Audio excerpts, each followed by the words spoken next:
नमस्ते, मैं निखिल हूं और आप खबर गांव का डेली इंटरनेशनल बुलेटिन राजदूत देख रहे हैं।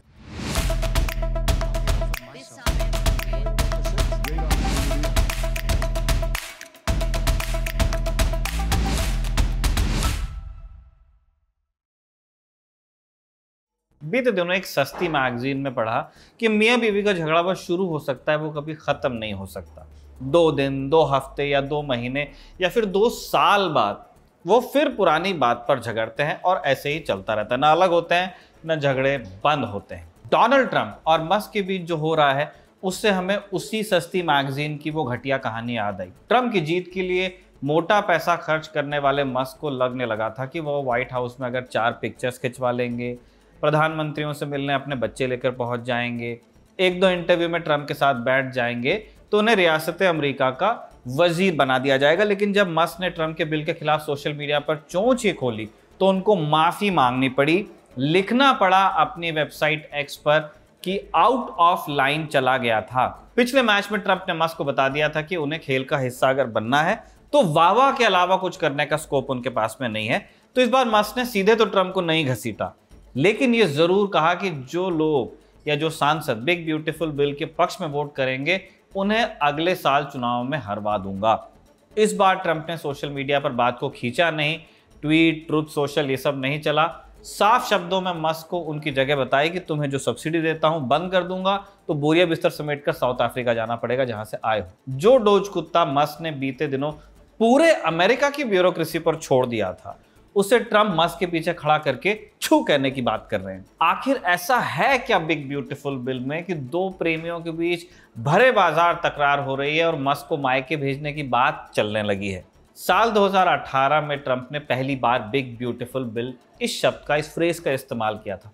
उस वक्त ट्रंप का कहना था कि इस बिल का इस्तेमाल कर इमिग्रेशन से जुड़े कानून बनाए जाएंगे। उस समय इस बिल में इतना सब कुछ लेने का प्रस्ताव नहीं था जितनी चीजें अब इसमें इंक्लूड की गई हैं।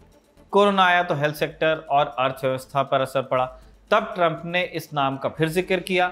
2024 वाले इलेक्शन कैंपेन में भी उन्होंने बात रखी इस बारे में।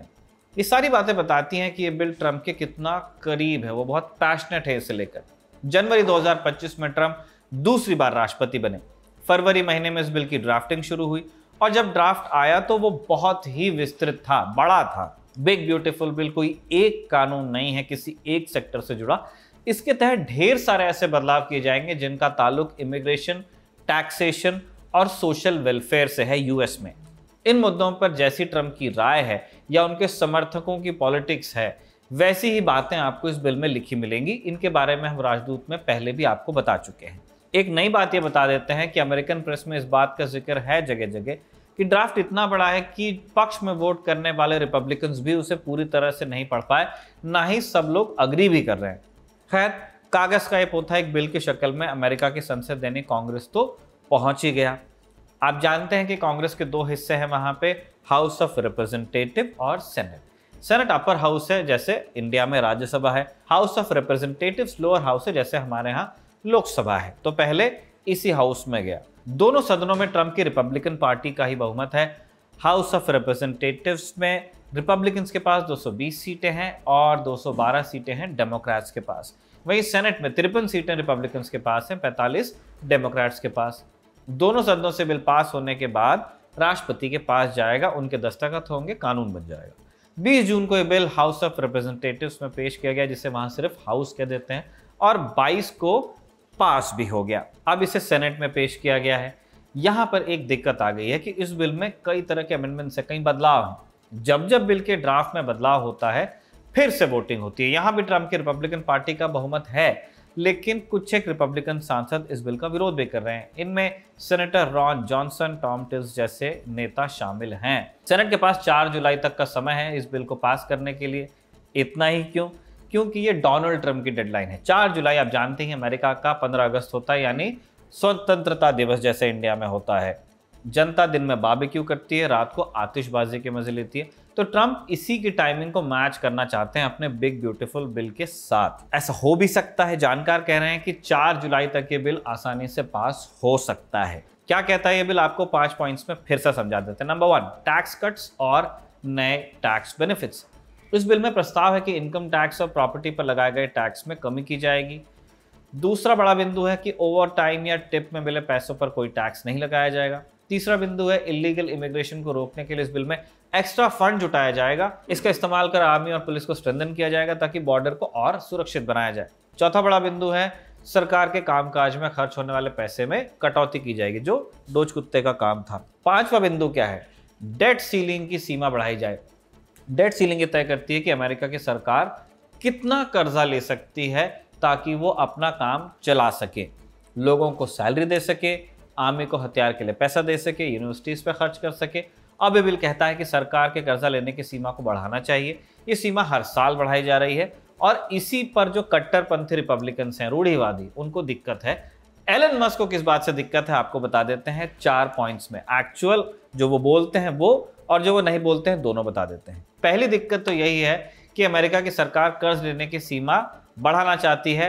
मस्क इसके खिलाफ है। इस पर उन्होंने लिखा कि एक तरफ सरकार कहती है कि उसके खर्च कम होने चाहिए और दूसरी तरफ अपने खर्च के लिए कर्ज की सीमा भी वो बढ़ा रही है। अपनी बात के समर्थन में मस्क को जितने पोस्ट मिल जा रहे हैं एक्स पे, कंट्रोल F करके जहां जहां जो दिखता है वो उसको रिट्वीट भी कर रहे हैं।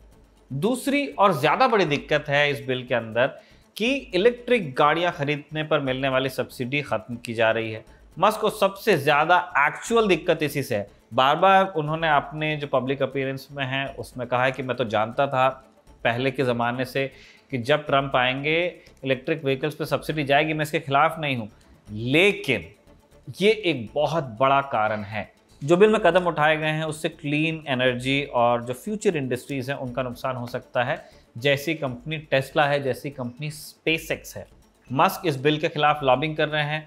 एक्सेसो की रिपोर्ट बताती है कि इसके लिए मस्क अब तक लगभग $2.5 लाख लगा चुके हैं। इसके अलावा वो उन सांसदों को धमका भी रहे हैं कि बिल के पक्ष में वोट डाला तो अगले साल हरवा दूंगा प्राइमरी में। वो उन सांसदों की तरफ इशारा कर रहे हैं जिनके कैंपेन के लिए उन्होंने पैसे दिए थे। यानी मस्क ने एक तरह से कांग्रेस को स्टैक किया हुआ है, तो वो बाहर से विप करने की कोशिश करते हैं। तीसरी आपत्ति, एक्सेसो ने सूत्रों के हवाले से दावा किया है कि Musk federal aviation administration FAA के काम धाम के लिए अपनी कंपनी स्टारलिंक के बने उपकरण का इस्तेमाल करना चाहते थे। वो सैटेलाइट्स की मदद से ट्रैफिक कंट्रोल करना चाहते थे, लेकिन ट्रंप सरकार में उनकी बात नहीं सुनी गई और इसलिए उन्होंने बिल का विरोध किया। इसके अलावा डोनाल्ड ट्रंप ने नासा के मुखिया के नाम पर भी अपनी राय को बदला है। पहले जेरेड आइजैकमैन का नाम आगे दिया था, मस्क के वो करीबी थे। मस्क चाहते थे कि इन्हें नासा में पद दे दिया जाए ताकि लगातार अपने को ठेके मिलते रहें, लेकिन ट्रंप ने अब उनका नाम पीछे ले लिया है। इससे भी मस्क नाराज है। इसके अलावा एक्सेसो ये भी दावा करता है कि मस्क ट्रंप की सरकार में ज्यादा दिनों के लिए इन्वॉल्व रहना चाहते थे, जो डोज वाली वहां पे व्यवस्था बनी हुई, लेकिन सरकार ने सीमा सिर्फ 130 दिनों की रखी, जिससे ट्रंप सरकार के ऑफिशियल्स बढ़ाने को राजी नहीं थे। लैंड ऑफ द फ्री का ये उदाहरण आपको बताता है कि उद्योगपति जब किसी नेता को चंदा देते हैं तो वो लोकतंत्र की भलाई के लिए नहीं देते, दोगुना वसूलने की नीयत से करते हैं, और जब नहीं हो पाता है तो नाखुश भी हो जाते हैं। ये सब आपकी जेब से जाता है, इसलिए जहां नेता और उद्योगपति गलबहियां करते दिखे उस चीज को फेस वैल्यू पर न लिया करें। कैपिटलिज्म का जो मक्का है अमेरिका, अब वो क्रोनी कैपिटलिज्म का मक्का बनने की तरफ है। बच जाता है, अच्छा होगा, हमें भी अच्छा लगेगा, लेकिन फिलहाल हालात तो ऐसे ही हैं। खैर, ये सारी बातें कुछ पुरानी भी हो गई है। हालिया मनमुटाव बिग ब्यूटीफुल बिल पर ही, जिसकी शुरुआत मस्क की आलोचना से हुई। ऐसे में सवाल उठता है कि इस बिल से किसको फायदा होगा, किसको नुकसान होगा। मस्क के अलावा नुकसान किसको होगा हम पहले बता देते हैं। अल जजीरा की रिपोर्ट कहती है कि इस बिल से हाई इनकम वाले लोगों को फायदा होगा, उन्हें ही सबसे ज्यादा छूट मिलेगी। ट्रंप के इस बिल से बाल बच्चों वालों को फायदा होगा। चाइल्ड टैक्स क्रेडिट को बढ़ाकर $2,500 करना चाहते हैं, फिलहाल $2,000 है, टेम्पररी है। ट्रंप को डर है कि आने वाली सरकारें खत्म कर सकती हैं, लेकिन सेनेट में जो ड्राफ्ट एडिट किया गया है उसमें रकम $2,200 कर दी गई है। जैसे पहले बताया, इलेक्ट्रिक कार खरीदने के लिए अमेरिका में छूट मिलती थी, सब्सिडी मिलती थी। सितंबर में ये खत्म होगी तो पेट्रोल कार बनाने वाली कंपनियों का मार्केट फिर से बढ़ सकता है। जो बाकी GM, फोर्ड ये सब है वहाँ। नुकसान किसको होगा? कम आय वाले परिवारों को एक बड़ा नुकसान हो सकता है। अमेरिका में फूड स्टैम्प्स मिलते हैं, ऐसी संस्था जो कम आय वाले परिवारों को सस्ते दामों में खाने पीने का सामान खरीदने में मदद करती हैं। आप इसे हमारे यहाँ के राशन कार्ड वाली व्यवस्था से कंपेयर कर सकते हैं। वैसा होता नहीं है, लेकिन सिमिलर इंटेंट है। 2023 में इस स्कीम के तहत 4 करोड़ से ज़्यादा लोगों ने सस्ते दामों में अनाज खरीदा। ट्रंप इसमें भी कटौती करने की सोच रहे हैं। बार बार ट्रंप और उनके समर्थक आग्रह कर रहे हैं कि अगर आपको फूड स्टैम्प्स चाहिए तो आपको काम करना पड़ेगा। इसलिए वर्क रिक्वायरमेंट्स इंट्रोड्यूस की जा रही हैं। लोग पूछ रहे हैं कि जो लोग पहले से ही ज़रूरत में हैं, छोटा मोटा कोई काम करते हैं, आप उनके लिए अगर वर्क रिक्वायरमेंट को इंट्रोड्यूस करेंगे तो वो काम कहाँ करेंगे और वो कहाँ से उस काम का सत्यापन आपको देंगे। इसके अलावा कम इनकम वाले परिवारों के लिए एक और झटका है। ट्रंप मेडिकेड यानी मेडिकल एड का फंड भी काटना चाहते हैं। इस प्रोग्राम के तहत निम्न आय वाले लोगों को सस्ता इलाज और इंश्योरेंस मिलता था। ट्रंप इसमें $930 बिलियन की कटौती करना चाहते हैं over a period of time. यहाँ पे भी आग्रह यही है कि अगर आपको मेडिकेड चाहिए तो आपको काम करना पड़ेगा। ट्रंप के समर्थक लगातार इस तरह की बातें करते हैं कि विदेश से लोग अवैध तरीके से अंदर आकर के बैठ जाते हैं, सोफे पर चौड़े रहते हैं और वहाँ बैठे बैठे फूड स्टैंप लेते हैं, मेडिकेड लेते हैं। ये उनकी पिक्चर है इन दो योजनाओं के लाभार्थियों की। उनका ये आग्रह है कि इनको काम करना पड़ेगा, लेकिन ये ग्रॉस जनरलाइजेशन है। कई सारे ऐसे लोग हैं जो वास्तव में फूड स्टैम्प्स या मेडिकेड के ही भरोसे जी रहे हैं। बहुत मुश्किल उनका जीवन है। खास तौर पर इनका अहित इस बिल से हो सकता है, ऐसा अमेरिका के कई एक्सपर्ट्स कह रहे हैं। ये चैप्टर यूएस का यहीं तक। अब कुछ बोनस खबरें आपको बता दें। पहली खबर थाईलैंड से। थाईलैंड के प्रधानमंत्री पैंतोंगटान शिनवात्रा की सरकार चली गई है। एक दिन पहले हमने इस बारे में आपको बताया था, 30 जून को थाईलैंड की संवैधानिक अदालत ने उन्हें प्रधानमंत्री के पद से हटा दिया। हमने राजदूत में बताया ही था कि थाईलैंड और कंबोडिया के जो सैनिक हैं उनके बीच झड़प हुई थी। इसके बाद पैंतोंगटान ने कंबोडिया के पूर्व प्राइम मिनिस्टर हुन सेन से फ़ोन पर बात की, अंकल बोल दिया और इस पूरी घटना के लिए अपनी सेना के ही एक जनरल की आलोचना कर दी और ये कॉल लीक हुआ, जिसके बाद उनके खिलाफ प्रोटेस्ट हुआ। अब थाईलैंड की संवैधानिक अदालत ने उन्हें हटा दिया है। थाईलैंड में संवैधानिक अदालत को बेतहाशा शक्तियां हैं, राजा के इशारे पर काम करती हैं और थाईलैंड में राजा और सेना साथ साथ मिलकर ही काम करते हैं। इसलिए जब सेना की आलोचना पैंतोंगटान ने कर दी तो उसकी उनको बहुत बड़ी कीमत चुकानी पड़ी। अब आपके पास एक ऐसी कहानी है जिसके बारे में आप बता सकते हैं कि एक फ़ोन कॉल ने प्रधानमंत्री की कुर्सी छीन ली। दूसरी खबर यूएस से, जहां ट्रंप ने सीरिया पर लगे प्रतिबंधों को हटाने के लिए एक एग्जीक्यूटिव ऑर्डर पर साइन कर लिया। ये फैसला ट्रंप ने सीरिया में बशर अल असद की सरकार गिरने के 6 महीने बाद लिया। ट्रंप के मुताबिक इससे सीरिया में डेवलपमेंट होगा। अमेरिका के वित्त मंत्रालय ने कहा है कि इससे सीरिया की सरकार को राहत मिलेगी। सरकार पर हाफिज अल असद के ज़माने से प्रतिबंध लगे हुए हैं। बशर अल असद के पिता अमेरिका ने हाफिज के ज़माने में सीरिया को स्टेट स्पॉन्सर टेररिज्म की लिस्ट में डाल दिया था। 2000 में उनकी मौत हुई, फिर उनके बेटे बशर अल असद राष्ट्रपति बने, लेकिन वो भी पिता के नक्शे कदम पर चले। जब 2011 में जैस्मिन रेवोल्यूशन हुआ वहाँ पे, अरब स्प्रिंग, तो उनके खिलाफ भी प्रदर्शन हुए, उनकी सरकार के खिलाफ, और उन्होंने प्रदर्शनकारियों पर चला दी गोली। यहीं से सीरिया में सिविल वॉर की शुरुआत हुई और इसलिए अमेरिका ने उन पर और प्रतिबंध लगा दिए। अब असद का शासन खत्म हो चुका है। राजदूत के दर्शक जानते हैं कि बीते साल दिसंबर में उनका तख्ता पलट हो चुका है 2024 में। अब वहाँ अहमद अल शरा की अंतरिम सरकार बने हुए हैं। अल गुलानी पहला नाम था, जो अमेरिका और इजराइल के अब चहेते हैं। एक टाइम पे शक्ल लगाकर इनाम लिखा हुआ था। इसी साल मई महीने में ट्रंप की उनसे मुलाकात भी हुई थी।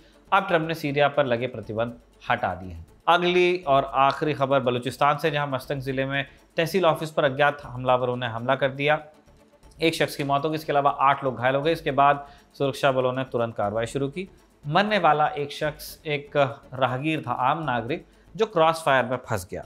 घायलों को नवाब गौस बख्श रहसानी अस्पताल ले जाया गया, जहाँ डॉक्टर ने बताया कि कई लोग अभी गंभीर हालत में हैं। गवाहों ने अपनी आंखों देखी कुछ इस तरह बताया कि तेज़ गोलीबारी और कई धमाके हुए, जिससे लोग डर गए और अफरा तफरी मच गई। इसके बाद शहर में दुकानें और बाजार तुरंत बंद हो गए। पाकिस्तानी सुरक्षा बलों ने मौके पर पहुंच के इलाके को घेरा है और एक सर्च ऑपरेशन लॉन्च किया है, लेकिन अभी तक किसी समूह ने इस हमले की जिम्मेदारी नहीं ली। इसी अपडेट के साथ राजदूत का आज का एपिसोड कंक्लूड होता है।